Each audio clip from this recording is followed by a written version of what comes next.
Key Concepts of International Relations. Part 1. Politics, to Harold Laswell, the study of who gets what, when, how and why. Politics, to liberal idealists, the search for agreements about shared values to foster cooperation within a global community. Nation, a collection of people who, on the basis of ethnic, linguistic, or cultural affinity, perceive themselves to be member of the same group. State, an independent, territorially defined community in the global system administered by the sovereign government. State, a legal entity with a permanent population, a well-defined territory, and a government capable of managing sovereign authority over the nations or the nationality groups living within its legal borders. State sovereignty, under international law, the status of states is equal in that, within their territory, a state's government is subject to no higher external authority. Geo-Economics, the relationship between geography and the economics conditions and behavior of states that define their level of production, trade, and consumption, of goods and services. Geopolitics, the relationship between the geography and politics and their consequences for states, national interests, and relative power. Human rights, political rights and civil liberties recognized internationally as inalienable for individuals in all countries.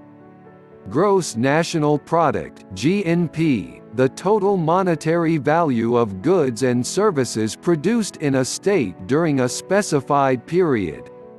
Paradigm, derived from the Greek paradigma meaning an example, a model, or an essential pattern, a paradigm structures thought about an area of inquiry.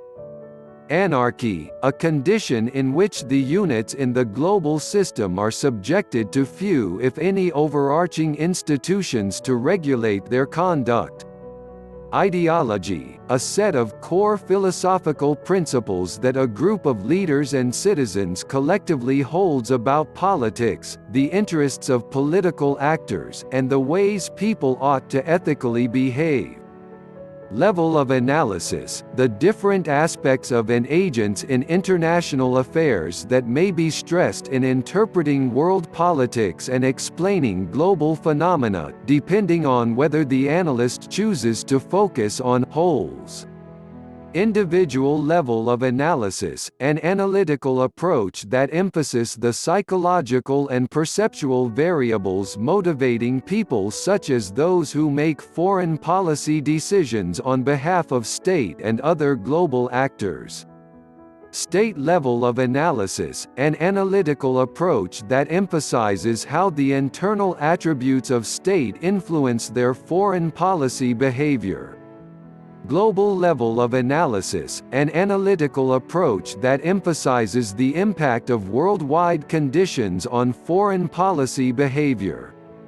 Global North, term used to refer to the world's wealthy, industrialized countries located primarily in the Northern Hemisphere. Global South, a term now often used instead of Third World, to designate the less developed countries located primarily in the Southern Hemisphere. Cold War, the 42-year rivalry between the United States and the Soviet Union, as well as their competing coalitions, between 1949 and 1991, which sought to contain each other's expansion through an arms race and win worldwide predominance for capitalism (US) or communism (USSR). Global system, a worldwide system primarily of states comprising nationality groups who perceive themselves as unified by language, culture, or ethnic identity.